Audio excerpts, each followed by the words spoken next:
Hello, this is David Lorimer here. Yesterday I was speaking about moral courage implicitly with Desmond Tutu, and I'd like to say a little bit more about that today in the context of a speech given by Robert F. Kennedy Sr. in 1966 to Cape Town University, the Affirmation Address. And this, of course, was during the time of apartheid. And he talks about the dangers of not measuring up to the task. The first is futility. This is for young people. There's nothing saying there's nothing one man or woman can do against the enormous array of the world's ills, and so on. Then the second is that of expediency. And those who say that hopes and beliefs must bend before immediate necessities, and this is what I told you was denied by Albert Schweitzer. Third is, and this implies idealism, the third danger is timidity. Few men are willing to brave the disapproval of their fellows, the censure of their colleagues, the wrath of their society.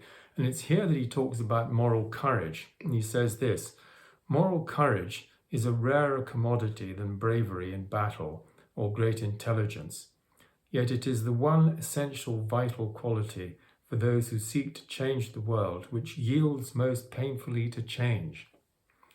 And the fourth danger is comfort, the temptation to follow the easy and familiar path of personal ambition and financial success. And one person who I'm sure you'll agree demonstrated moral courage was Gandhi, and I quoted a few days ago from his daybook, and here he says that bravery is not a quality of the body, it is of the soul.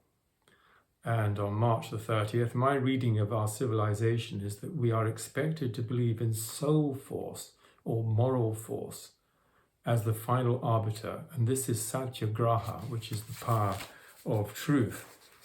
And among those who demonstrated this, I think recently in the last 5 years, was Lord Sumption, the High Court judge in the UK, when he spoke up for freedom of speech during lockdowns. And he was very unpopular for doing that. But he also said that about 200 people wrote to him saying, well, I admire what you say, but I can't really afford to do this myself. Otherwise, I might lose my job and reputation. And the same thing applied to the physicians in the US and elsewhere who treated patients with COVID with off-record treatments such as ivermectin. And they lost their jobs and their reputation and their posts as a result. And these have subsequently been shown to have been effective, at least they were at the time as well. Anyway, I realize this is controversial, but it is something that actually happened at the time. So we can ask ourselves, what can we do to demonstrate moral courage in the face of things we think are wrong? And this is the point. And I think we can all take a stand in that respect for the 5 principles of Peter Doonoff: the principle of love, the principle of wisdom, the principle of truth, the principle of goodness, and the principle of justice.